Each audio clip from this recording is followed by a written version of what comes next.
Hey, wait a minute, is that? Wow, he actually made it. He actually got back to the past. 16 long years after the show premiered on Cartoon Network, Samurai Jack finally gets the proper conclusion it deserves.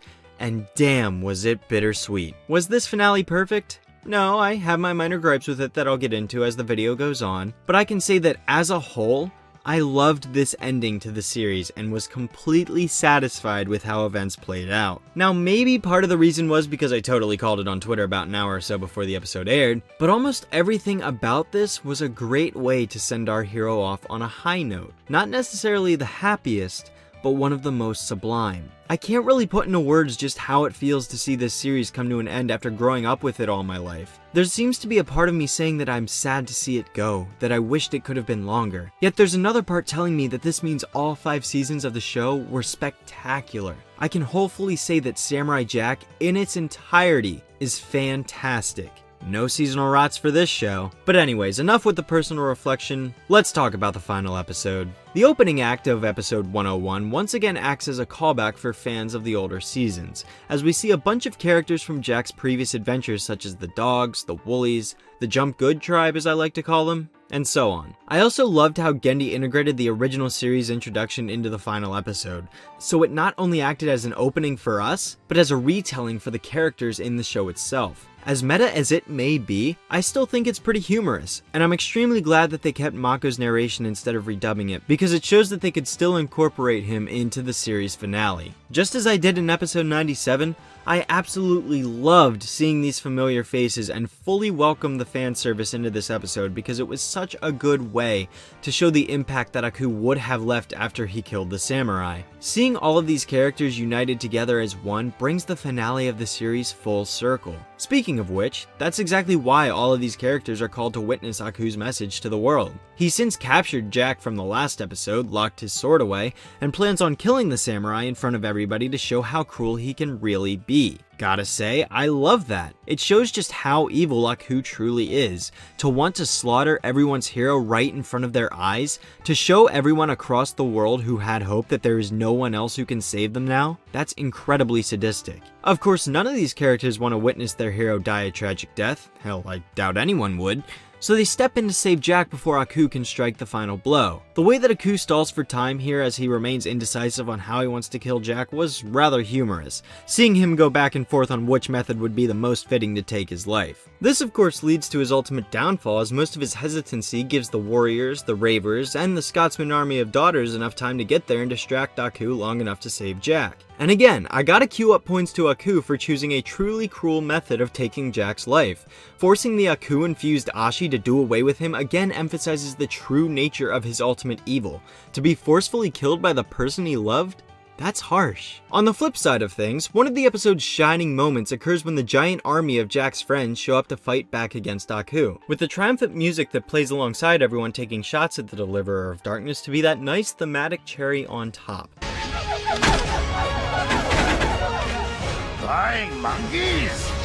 No, jump good. Hey, they referenced the thing! I also liked how more races of people showed up to assist Jack besides the few that Ashi came into contact with a few episodes ago. The Triceraquins, the Spartans, the Giant, seeing all of them again was great to say the least. So while this giant army of Jack's friends fight back against an army of Aku's minions that he summons to attack them, Jack is busy trying to confront Ashi and get his sword so that he can finally finish Aku off. And this is the Scotsman's time to shine, as his magical bagpipes manage to be so ear-piercing that not even Aku and Ashi can withstand its grating sound. Ah yeah, seeing these two exchanging conversation had me in stitches as they caught up with each other. Especially the moment where the Scotsman goes ahead and lists off all of his daughters to Jack in a similar editing style to the way he called Jack a pajama-wearing, basket-faced, slipper-wielding, you get the reference. The banter between these two will never get old. After some more fighting and Jack struggling to free Ashi from Aku's grasp, he manages to tell her that he loves her before being knocked back to the ground and nearly choked to death.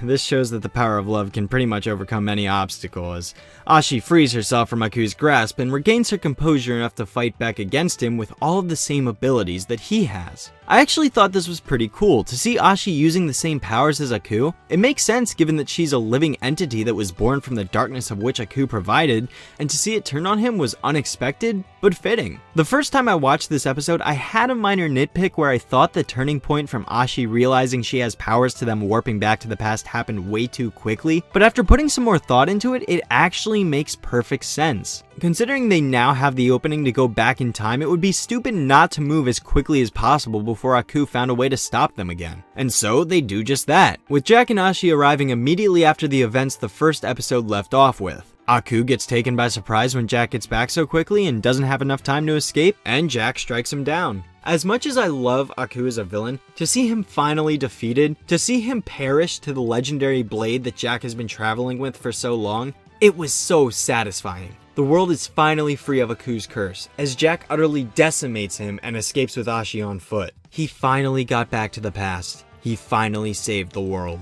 Did some of these events feel rushed? Absolutely. I, like many others, can agree that this would have felt less cramped if it were an hour-long special as opposed to just half of one. More time could have been used to focus on the battle between Aku and Jack's friends, and the ending seemed to wrap up faster than I thought it would. Had more time been taken to show Jack's time in the past now that he's finally home, I think that would have also resolved a few of the pacing issues that are there. Though, seeing all of Jack's mentors who trained him from boyhood into the skilled samurai warrior we know him as today was another nice touch. Man, this ending though, I can't even describe it. It's something you have to take in, experience for yourself to understand. After spending some time together, Jack and Ashi begin to get married, only for her to fall to the ground on her way to the altar, muttering her last words to Jack as he runs to her side and she fades away into non-existence. While I do have to wonder why it took her so long to disappear and why she wouldn't have faded immediately after the future changed when Jack destroyed Aku, I'm not upset by this in any way. In either scenario, it still leaves the impact on Jack. He's going to be alone once again now that Ashi ceases to exist. And the final scene, with Jack riding on a horse into the misty forest to grieve his loss, is simply beautiful. To see the callback to the symbolism behind the ladybug followed by the last shot of Jack standing under that tree, I couldn't have asked for a more fitting end. Thank you, Gendy. Thank you to you and your team. The voice actors, the storyboard artists, the animators, everyone. Thank you for creating one of the greatest artistic masterpieces this world has ever seen. Samurai Jack is not just a cartoon. It's an experience. One that everybody should at least give a chance at some point in their lifetime. I am eternally grateful that I got to experience this show from the beginning, and am awestruck that it has finally reached its end. It was an arduous journey, especially after being gone for so long, but it was worth every second of it. I truly consider Samurai Jack to be one of, if not the, greatest animated series this world will ever see.